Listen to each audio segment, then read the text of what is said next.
বন্ধুরা নিয়ে বসলাম রাতে ডিনার।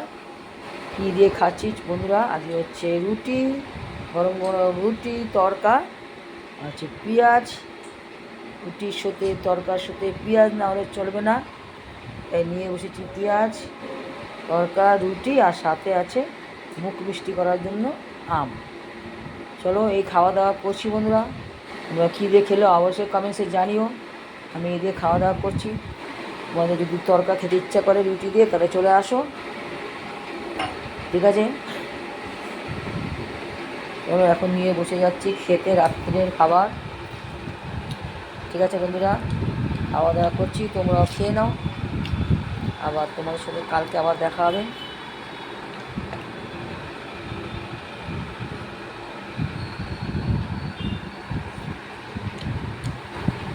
গুড নাইট সবাইকে।